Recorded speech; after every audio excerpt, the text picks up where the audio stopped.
मैं हजरत वाला की हुजूर इस तमहीद के साथ हाजिर हो रहा हूँ कि ये अलग बात कि खामोश खड़े रहते हैं, फिर भी जो लोग बड़े हैं वो बड़े रहते हैं।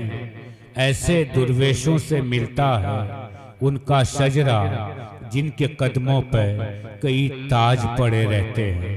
बहुत अदब से गुजारिश है, हज़रत मौलाना मुफ्ती अब्दुल गफूर साहिब संबली दामत बरकातुहुम हज़रत मोहतरम पहले बुखारी शरीफ का आखिरी सबक पढ़ाएंगे, उसके बाद अपने पंदो नसाए से नवाजेंगे।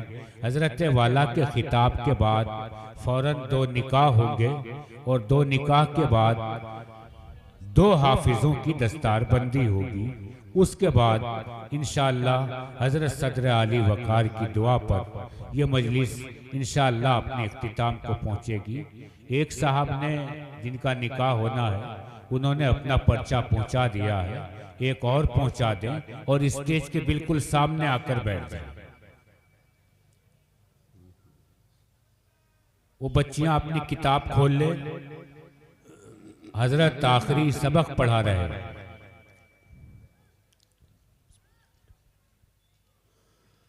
अल्हम्दुलिल्लाहि रब्बिल आलमीन वल आक़िबतु लिल मुत्तक़ीन वस्सलातु वस्सलामु अला सय्यिदिल अंबिया'i वल मुरसलीन व अला आलिहि व सहबिहि अजमईन। अम्मा बाद फ़इन्न अस्दक़ल हदीस किताबुल्लाह व अहसनल हदी हदी मुहम्मदिन सल्लल्लाहु अलैहि वसल्लम व खैरल उमूरि अवाज़िमुहा व शर्रल उमूरि मुहदसातुहा व कुल्ल मुहदसतिन बिदअह व कुल्ल बिदअतिन ज़लाला व कुल्ल ज़लालतिन फिन्नार। व बिस्सनदिल मुत्तसिल मिन्ना इला शैखिल इमामिल हुमामिल हाफ़िज़िल हुज्जा अमीरिल मुअमिनीन फिल हदीस अबी अब्दिल्लाह मुहम्मद इब्न इस्माईल इब्न इब्राहीम इब्न अल-मुग़ीरा अल-जुअफ़ी अल-यमानी अल-बुख़ारी रहमहुल्लाहु तआला। अल्लाहुम्मा अन्फ़अना बिउलूमिही व उलूमिहिम आमीन या रब्बल आलमीन। अन्नहु क़ाल बाबु क़ौलिल्लाहि व नज़अुल मवाज़ीनल क़िस्त लियौमिल क़ियामह व अन्न अअमाल बनी आदम व क़ौलहुम यूज़न। व क़ाल मुजाहिदुन अल क़िस्तासु अल अदलु बिर्रूमिय्या व युक़ालु अल क़िस्तु मस्दरुल मुक़सित व हुवल आदिल व अम्मल क़ासितु फ़हुवल जाइर। व बिही क़ाल हद्दसना अहमद इब्न अशकाबा क़ाल हद्दसना मुहम्मद इब्न फ़ुज़ैल अन उमारत इब्न अल-क़अक़ा'i अन अबी ज़ुरअत अन अबी हुरैरत रज़ियल्लाहु तआला अन्हु व अन्हुम क़ाल क़ाल नबी सल्लल्लाहु अलैहि वसल्लम कलिमतानि हबीबतानि इलर रहमान खफीफतानि अलल लिसान सक़ीलतानि फिल मीज़ान सुब्हानल्लाहि व बिहम्दिही सुब्हानल्लाहिल अज़ीम। ये बुखारी शरीफ का आखिरी बाब और उसकी आखिरी हदीस थी जो मैंने आपके सामने पढ़ी। बुखारी शरीफ हदीस पाक का वो मजमुआ है जिसके बारे में सारी उम्मत का इत्तिफाक है कि वो तमाम किताबों में कुरान करीम के बाद सबसे ज़्यादा सही तरीन, मुअतबर तरीन, मुस्तनद तरीन किताब। इसीलिए असहुल कुतुबी बादा किताबिल्लाह उसका लक़ब पड़ गया है। इमाम बुखारी अलैहिर्रहमा ने इस किताब को 16 साल में तैयार किया और इस किताब का नाम रखा अल-जामिउल मुस्नदुस सहीहुल मुख्तसरु मिन उमूरि रसूलिल्लाहि सल्लल्लाहु अलैहि वसल्लम व सुननिही व अय्यामी। ये इस किताब का लंबा सा नाम है, मगर इस नाम का हर जुज़ किताब के किसी न किसी मज़मून, मशमूल और किसी न किसी सिफत की तरफ इशारा करता है। जैसे पहला लफ्ज है अल जामे, ये हदीस की उन किताबों को कहा जाता है जिसमें 8 किस्म के मदामीन से मुताल्लिक अहादीस मज़कूर हो, जिसमें सियर, आदाब, तफसीर, अकाइद, फितन, अहकाम, अशरात और मनाकिब है। बुखारी शरीफ में इससे भी ज़्यादा मदामीन से मुताल्लिक अहादीस मज़कूर है, इसीलिए इस किताब को जामे कहा जाता है और ये जामे मोहम्मद इब्न इस्माइल कहलाती है। दूसरा लफ्ज़ है अल मुस्नद, जो मरफू के माने में है। इमाम बुखारी अलैहिर्रहमा जितनी भी हदीसें इस किताब के अंदर लाए हैं इसालतन, वो सब की सब मरफू हैं। उनकी सनद जनाब रसूलुल्लाह सल्लल्लाहु ताला अलैहि वसल्लम तक पहुंचती है, इसीलिए इस किताब का नाम अल मुस्नद पड़ा। फिर इसकी हर हदीस इमाम बुखारी की शराइत के मुताबिक दर्जे सेहत को पहुंची हुई, कोई भी हदीस इससे कम दर्जे की नहीं है, इसलिए इसको सही कहा गया। और इमाम बुखारी ने अपनी इस किताब में 7275 और बाज़ शारहीन के मुताबिक 7262 और बाज़ शारहीन और मुहक्किकीन के कौल के मुताबिक 7563 हदीसें इसमें जिक्र फरमाई हैं। और इमाम बुखारी ने ये तादाद मुंतखब की है 3 लाख हदीसों में से, जो उनके हाफजे में महफूज थी। तो जाहिर बात है कि 3 लाख के मुकाबले में या उसमें जो 1 लाख सही दर्जे की थी उनके मुकाबले में 7563 हदीसें, यकीनन ये तादाद मुख्तसर है, इसीलिए इसको अल मुख्तसर कहा गया। इमाम बुखारी रहमतुल्लाह अलैह ने तमाम सही हदीसें अपनी इस किताब में जिक्र नहीं फरमाई। खुद फरमाया कि मैंने बहुत सारी सही हदीसें छोड़ दी किताब के लंबा होने के अंदेशे से, कि किताब कहीं तवील न हो जाए, उससे इस्तिफादा मुश्किल न हो जाए, इसलिए बहुत सी सही हदीसों को उन्होंने छोड़ दिया। लेकिन हाँ, ये कहा जा सकता है कि जितनी भी हदीसें इमाम बुखारी अलैहिर्रहमा ने अपनी इस किताब में दर्ज फरमाई हैं, वो सब की सब सही दर्जे की हैं। तो ये मुख्तसर भी है और इसमें रसूलुल्लाह सल्लल्लाहु अलैहि वसल्लम से मुताल्लिक़ बातों का बयान है। तो मिन उमूर रसूलिल्लाह सल्लल्लाहु अलैहि वसल्लम का इसमें इजाफा हुआ और फिर आपकी सुन्नतों का इसमें तज़किरा है, ग़ज़वात व सराया का तज़किरा है, इसलिए वसुननिही व अय्यामी का इजाफा हुआ। तो कुल मिलाकर के नाम हो गया अल जामिउल मुस्नदुस सहीहुल मुख्तसरु मिन उमूर रसूलिल्लाह सल्लल्लाहु अलैहि वसल्लम व सुननिही व अय्यामी। इस किताब की खुसूसियत ये है कि इमाम बुखारी रहमतुल्लाह अलैह ने जब भी किसी हदीस को इसके अंदर दर्ज करने का इरादा फरमाया तो पहले गुस्ल किया, 2 नफिल पढ़े, इस्तिखारा किया और जब दिल पूरी तरह मुतमईन हो गया कि ये हदीस अल्लाह के रसूल सल्लल्लाहु अलैहि वसल्लम की ही हदीस है, मरफू हदीस है, सही दर्जे की हदीस है, तब जाकर के इस किताब में उसको दर्ज किया। तो बुखारी की हर हदीस इस्तिखारा करके लिखी गई है।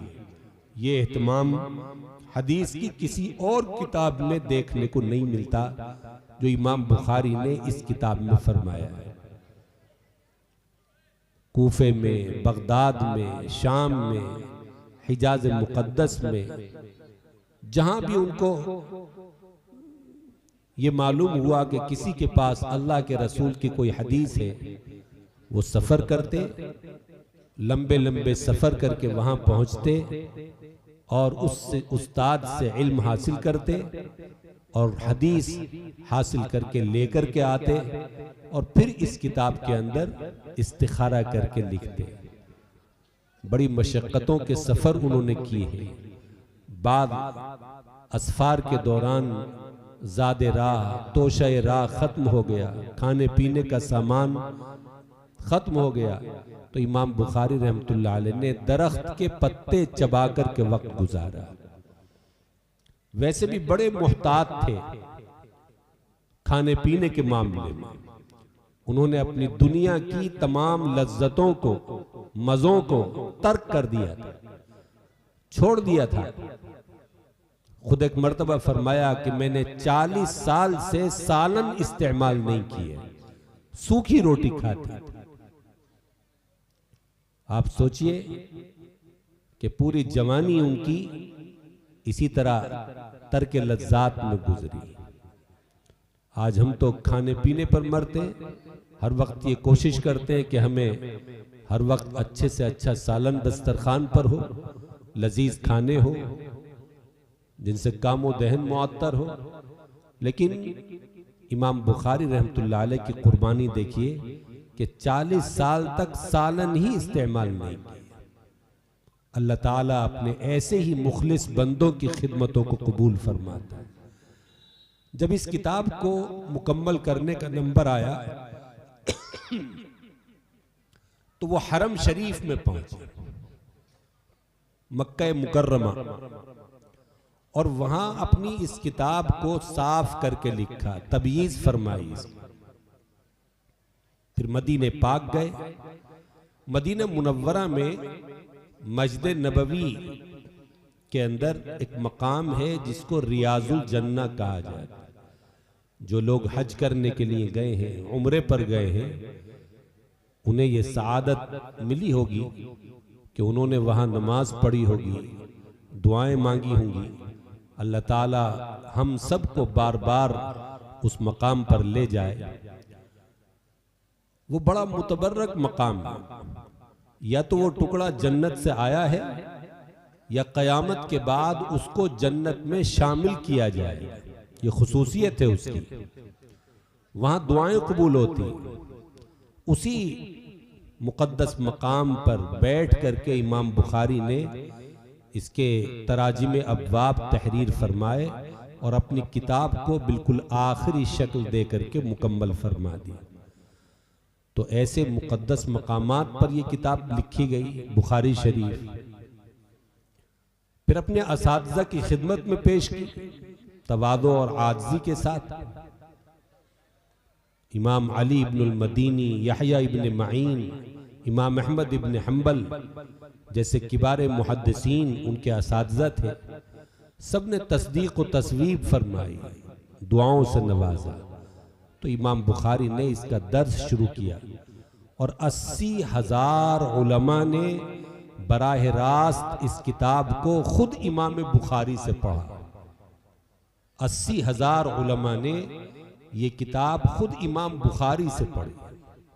उसी वक्त से इसको अल्लाह ने मकबूलियत अता फरमाई और आज तक सारी दुनिया में इसके पढ़ने पढ़ाने का, दर्स व तदरीस का ये सिलसिला जारी है, जो इसकी कबूलियत को बताता है कि ये किताब अल्लाह की निगाह में कितनी मकबूल।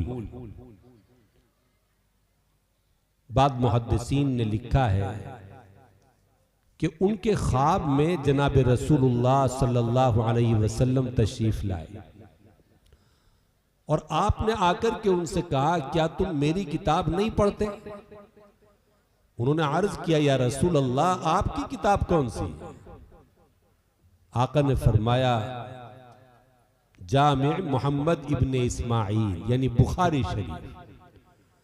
नबी करीम अलैहिस्सलातु वस्सलाम ने बुखारी शरीफ को अपनी किताब फरमाया, ये है हमारी किताब। इससे भी पता चलता है कि ये किताब कितनी मकबूल किताब है। इसलिए कि जनाब रसूलुल्लाह सल्लल्लाहु अलैहि वसल्लम अगर किसी को ख्वाब में नजर आते हैं तो वो आका अलैहिस्सलातु वस्सलाम ही होते हैं। आका ने खुद फरमाया, मन रआनी फिल मनामी फकद रआनी, जिसने ख्वाब में मुझे देखा उसने मुझे ही देखा। फ़इन्न शैतान ला यतमस्सलु बी, इसने कि शैतान मेरी सूरत में नहीं आ सकता, मेरी शक्ल में नहीं आ सकता। अल्लाह ने उसको इसकी ताकत ही नहीं दी कि वो नबी की शक्ल बना करके आ जाए। इसलिए हुजूर अलैहिस्सलातु वस्सलाम की अगर जियारत होती है ख्वाब में तो समझिए कि वो अल्लाह के रसूल ही हैं। तो आका ने आकर के कहा कि बुखारी शरीफ मेरी किताब है। इससे बुखारी शरीफ की कबूलियत का, मकबूलियत का अंदाजा होता है।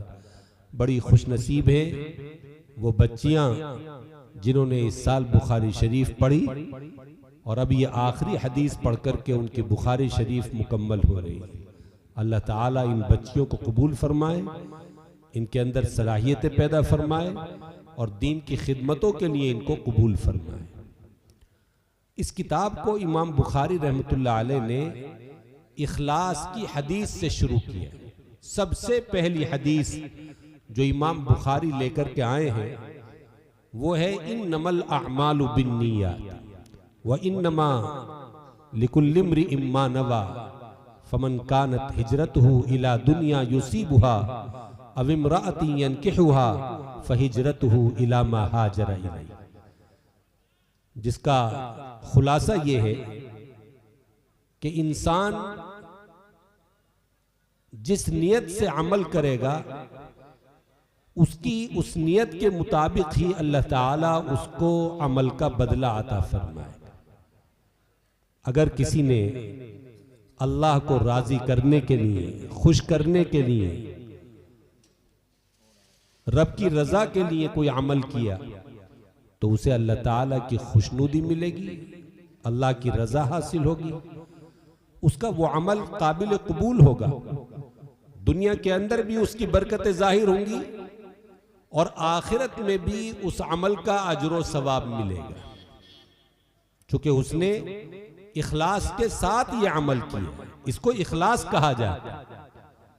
जितने भी नेक अमाल हैं वो सब के सब इबादत है और हम और आप जानते हैं कि इबादत के लायक जात सिर्फ अल्लाह की है।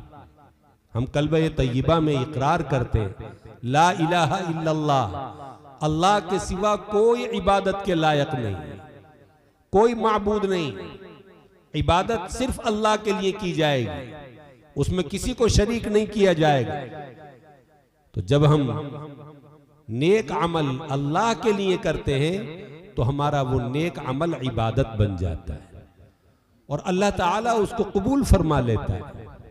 लेकिन अगर हमने कोई नेक अमल किया और उसमें अल्लाह की रजा की नियत नहीं की, बल्कि उस नेकी को, उस अमल को हमने अपने दुनिया के किसी फायदे के लिए किया।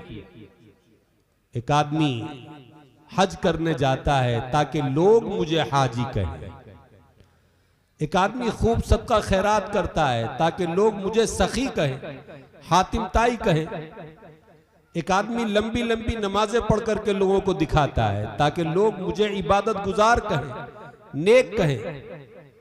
तो जाहिर बात है इन नेक अमाल का अल्लाह के यहां कोई बदला नहीं मिलेगा, इसलिए कि इसने ये नेक काम अल्लाह के लिए नहीं किए, बल्कि इसने ये सारी नेकियां दुनिया के फायदों के लिए की, अपनी तारीफ के लिए, अपनी शोहरत के लिए, अपनी वाहवाह कराने के लिए, अपने आप को इबादत गुजार, अपने आप को सखी नेकोकार कहलवाने के लिए।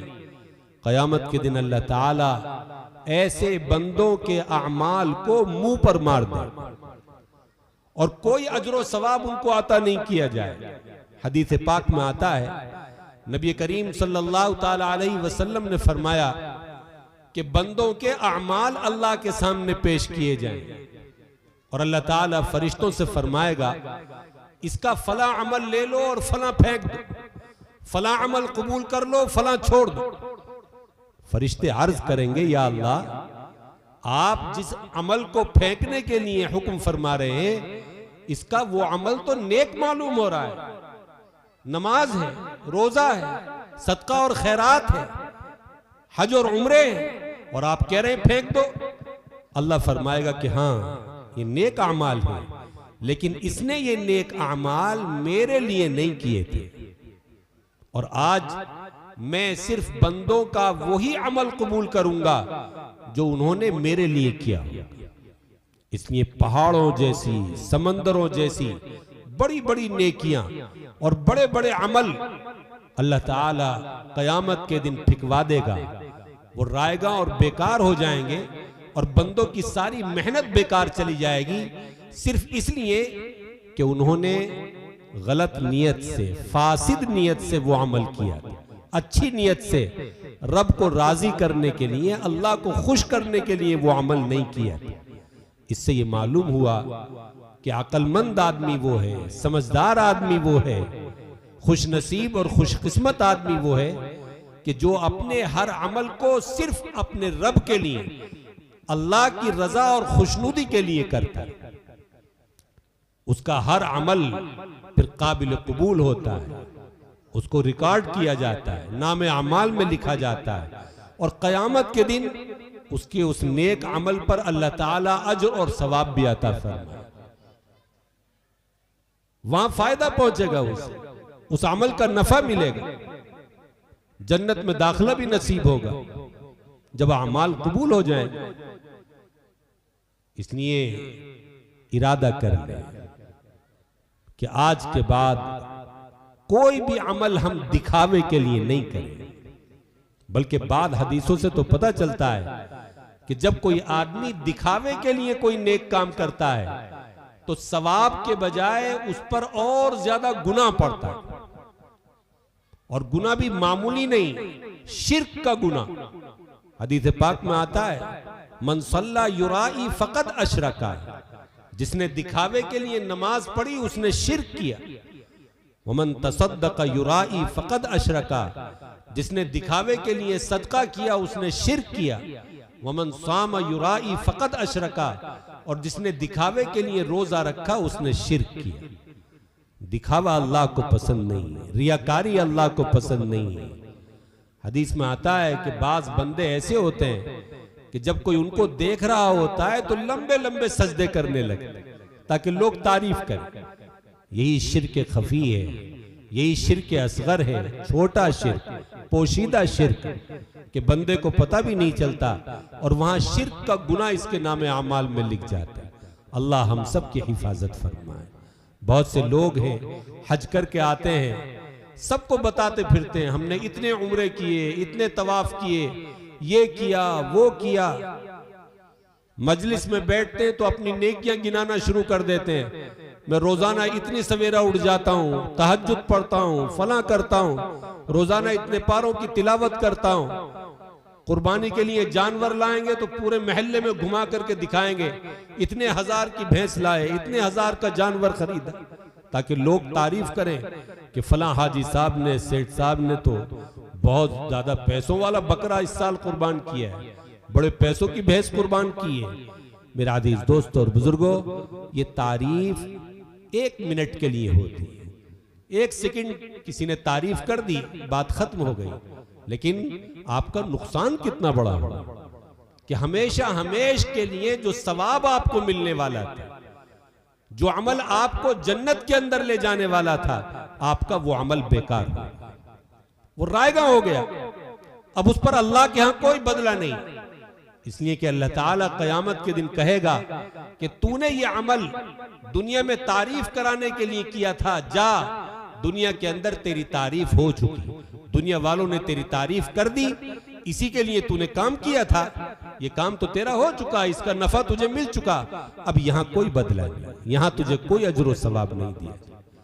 इसलिए ये बड़ी खतरनाक सूरत हाल है कि हम मेहनत भी करें और उस मेहनत का कोई अजर सवाब क़यामत के दिन हमें न मिले। हालांकि वो दिन होगा क़यामत का जिसमें एक एक नेकी की हमें जरूरत पड़ रही है। परेशान होगा इंसान नेकियों के लिए, कहीं से मुझे नेकियां मिल जाएं, मेरा नेकियों का पल्ला भर जाए, वजनी हो जाए। अब ऐसे वक्त में अपनी नेकियां भी अगर जाये हो जाएं तो ये कितनी बड़ी बदनसीबी की, बदकिस्मती की बात है। इसलिए आमाल हम करें और आमाल की हिफाजत भी करें, इखलास के साथ करें, अल्लाह की रजा के लिए। इमाम बुखारी रहमतुल्लाह अलैह ने सबसे पहली हदीस इखलास की जिक्र करके इस तरफ इशारा कर दिया कि इसके बाद जितनी भी चीजें आ रही हैं वो ईमानियात हैं, मुआमलात हैं, मुआशरत हैं, अखलाक हैं, इबादात हैं, सबकी कबूलियत का दारो मदार इसी इखलास पर। ईमान भी वो काबिल कबूल होगा जो इखलास के साथ, अमाल भी वो काबिल कबूल होंगे जो इखलास के साथ। हर चीज में छोटे से छोटे अमल में भी इखलास की जरूरत, और बड़े से बड़े अमल के कबूल होने के लिए भी इखलास की जरूरत। और याद रखिए, जब बंदा इखलास के साथ कोई अमल करता है अल्लाह की रजा के लिए, तो वो छोटा अमल भी, कोई छोटा अमल भी करता है तो वो छोटा नहीं रहता, अल्लाह की निगाह में बहुत बड़ा हो जाता। बल्कि हदीसों से पता चलता है कि छोटा अमल ही अगर इखलास के साथ किया हो तो कभी कभी इंसान को निजात दिला देता है जहन्नम से, मगफिरत करा देता है। चुनांचे हदीस में आता है कि एक शख्स रास्ते से गुजर करके जा रहा था, रास्ते में कांटोदार टहनी पड़ी हुई उसने देखी, और उसको ये सोच करके रास्ते से हटा दिया कि अल्लाह की किसी मखलूक को तकलीफ न पहुंच जाए, किसी के पैर में कांटा न चुभ जाए। अल्लाह ने उसके इसी अमल को कबूल कर लिया और उसकी मगफिरत फरमा दी। तो देखने में छोटा सा अमल था, लेकिन इखलास के लिए के साथ किया तो अल्लाह ने उसी पर नजात और मगफिरत का ऐलान कर दिया। तो पता चला कि इखलास के साथ जो नेकी की जाती है वो छोटी नहीं रहती बल्कि बहुत बड़ी हो जाती है। उसके बाद सबसे आखिर में इमाम बुखारी अलैहिर्रहमा ने एक बाब कायम करके एक अकीदे को साबित किया है मुअतज़िला के रद में, कि क़यामत के दिन बंदों के अमाल और अक़वाल को तोला जाए। एक फ़िरका था पुराने ज़माने में जो ये कहता था कि बंदों के अमाल नहीं तोले जाएं। इमाम बुखारी ने कुरान और हदीस दोनों चीज़ों से साबित किया कि क़यामत के दिन बाकायदा बंदों के अमाल का वज़न होगा, और इसके लिए आयत लाए वनज़उल मवाज़ीनल क़िस्त लियौमिल क़ियामा, कि हम क़यामत के दिन इंसाफ की तराजू कायम करेंगे। अल्लाह ताला मैदान क़यामत में एक तराजू ला करके रखेगा, और वो तराजू कोई शोपीस नहीं होगा, वो देखने के लिए नहीं लाई जाएगी। अल्लाह कोई लग़्व और बेकार काम नहीं करता, बल्कि तराजू से उसका काम लिया जाए, और तराजू का काम है तोलना, उसमें बंदों के अमाल तोले जाए। वल वज़्नु यौमइज़िनिल हक़, वजन किया जाना, तोला जाना उस दिन बरहक है। और अमाल ही नहीं बल्कि अक़वाल भी, यानी इंसान की जबान से जो बोल निकलते हैं वो बोल भी अल्लाह ताला के फरिश्ते हर वक्त रिकॉर्ड कर रहे हैं, महफूज कर रहे हैं। कब हमारी जबान से क्या निकला सब लिखा जा रहा है, और ये सारे के सारे अक़वाल और ये बोल भी क़यामत के दिन एक पल्ले में रख करके तोले जाएं।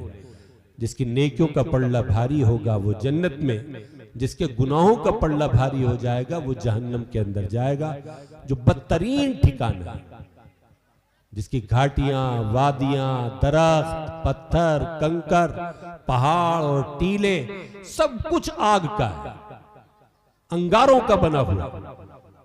इसलिए इंतहाई दर्दनाक खौफनाक जगह कुरान करीम में अल्लाह ताला ने खुद उसकी बुराई को बयान किया कि वो बड़ा बुरा ठिकाना है। अल्लाह ताला हम सब की उससे हिफाजत फरमाए। वैसे देखने में आजकल ये आ रहा है कि हम लोग जहन्नम को या क़यामत के दिन को ज्यादा सीरियस नहीं ले रहे हैं, बड़े हल्के में ले रहे हैं। लेकिन सहाबा इकराम, ताबईन, तबे ताबईन, सल्फ़ सालिहीन के बारे में आता है कि उनकी चीखें निकल जाती थी। जहन्नम के हालात, क़यामत के हालात जब उनके सामने सुनाए जाते थे तो दहाड़े मार मार करके रोने लगते। सहाबा का यह हाल हो जाता था कि मस्जिद नबवी गूंजने लगती थी उनकी आवाजों से, ऐसे रोते थे सहाबा क़यामत के हालात को सुन के, जहन्नम के हालात को सुन के। लेकिन हम उसे ज्यादा अहमियत नहीं दे रहे, खतरनाक नहीं समझते। ये हमारी ये सूरत हाल बड़ी खतरनाक सूरत हाल। अल्लाह ताला इससे हमारी हिफाजत फरमाए और आखिरत का खौफ हमारे दिलों में पैदा फरमाए। इसी ने हमें बेअमल बना दिया, इसी ने बददीन और बदअमल बना दिया कि हमें आखिरत का खौफ ही नहीं रहा, क़यामत का, जहन्नम का खौफ हमारे दिलों से निकल गया। इसीलिए हम गुनाहों पर जरी हो गए। और आज उलमा सुलहा समझाते समझाते थक रहे हैं कि भाई गुनाह छोड़ दो, गुनाह छोड़ दो, नेकियां करो, अच्छी जिंदगी गुजारो। मगर क्या करें जब दिल में न अल्लाह का खौफ रहा, न जहन्नम का खौफ रहा, न आखिरत के अजाब का खौफ रहा, तो गुनाहों की जुर्रत पैदा हो गई, हिम्मत पैदा हो गई। अल्लाह इस बुरी हालत से हम सब की हिफाजत फरमाए, हम सबको इससे निकाल दे। आखिर में इमाम बुखारी रहमतुल्लाह अलैह हदीस लेकर के आए हैं, फरमाया 2 कलमे हैं जिक्र के जो रहमान को बहुत पसंद है, अल्लाह को बड़े पसंद, और जबान पर बड़े हल्के फुल्के। बच्चा, बूढ़ा, जवान, मर्द, औरत, हर एक उसको आसानी से अदा कर सकता है, ऐसे कलमे। और कयामत के दिन की तराजू में बहुत भारी, वजन उनका बड़ा भारी, यानी अजरो सवाब उनका बहुत ज्यादा। यही टुकड़ा है जिससे तर्जमतुल बाब साबित होता है, हदीस के इसी टुकड़े से। कैसे पता चला कि वो भारी होंगे? तोले जाएंगे, और वो भी अमल में से है। पता चला कि अमाल का वजन होगा, तोले जाएंगे अमाल। मुअतज़िला गलत कहते हैं कि वजन नहीं होगा। क्या है वो 2 कलमे जो रहमान को पसंद हैं, जबान पर, जिनसे जबान बड़ी हल्की फुल्की और आसानी के साथ जिनको अदा कर देती है, और उनका अजरो सवाब बहुत ज्यादा है।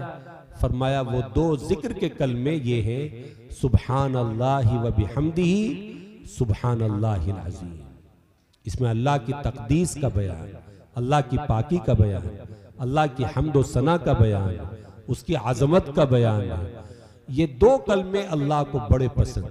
इसलिए हम में से हर एक को ये चाहिए कि जिस तरह अल्लाह हमें याद रखता है और दिन रात हम पर नेमतें बरसाता रहता है, हम भी अल्लाह की हम्द व सना किया करें, उसकी तारीफ बयान किया करें, उसकी बड़ाई के, किबरियाई के बोल और कलमे अपनी जबान से अदा करते रहा। अल्लाह को ये बहुत पसंद है कि मेरा बंदा मुझे याद करे। उसका हुक्म है, फज़कुरूनी अज़कुरकुम, तुम मुझे याद करो, मैं तुम्हें याद करूं। तुम मुझे, मेरा जिक्र करो, मैं तुम्हारा जिक्र करूंगा। और हम तो दुनिया जैसी गंदी जगह में जिक्र करेंगे, लेकिन हमारा जिक्र अल्लाह ताला अर्श पर करेगा, पाकीज़ा फरिश्तों में करेगा। बहरहाल इमाम बुखारी रहमतुल्लाह अलैह ने ये जिक्र हमें सिखा दिया, सुबहान अल्लाहि व बिहम्दिही, सुबहान अल्लाहिल अज़ीम। हर एक इसको याद कर ले, बड़े आसान कलमे हैं, बल्कि इनमें से अक्सर हर एक को याद ही है। सुबहान अल्लाह सबको याद है, तो सुबहान अल्लाह के साथ एक बार व बिहम्दिही लगाना है, सुबहान अल्लाहि व बिहम्दिही, और एक बार अल अज़ीम लगाना है, सुबहान अल्लाहिल अज़ीम। तो आसान है याद करना। अल्लाह से दुआ कीजिए अल्लाह ताला हमें जिक्र करने की तौफीक अता फरमाए, और जिस तरह ये किताब जिक्र पर ख़त्म हुई, अल्लाह हम सब का खात्मा भी कलमे तय्यबा पर, अपने जिक्र पर, कुरान की आयतों पर फरमाए कि हम दुनिया से जा रहे हो और हमारी ज़बान पर अल्लाह का जिक्र जारी हो, कलमे तय्यबा हमारी ज़बान पर जारी। अल्लाह ताला इस किताब के पढ़ने वालों को, पढ़ाने वालों को और आज तमाम सुनने वालों को कबूल फरमाए। बुखारी शरीफ जब ख़त्म होती है और उस मौके पर जो दुआएं होती हैं, हमारे बुजुर्गान दीन फरमाते हैं वो दुआएं कबूल होती हैं।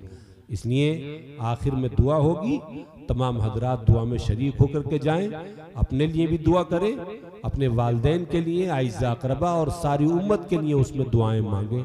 व आखिरु दावाना अल्हम्दुलिल्लाहि रब्बिल आलमीन। ये निकाह वाले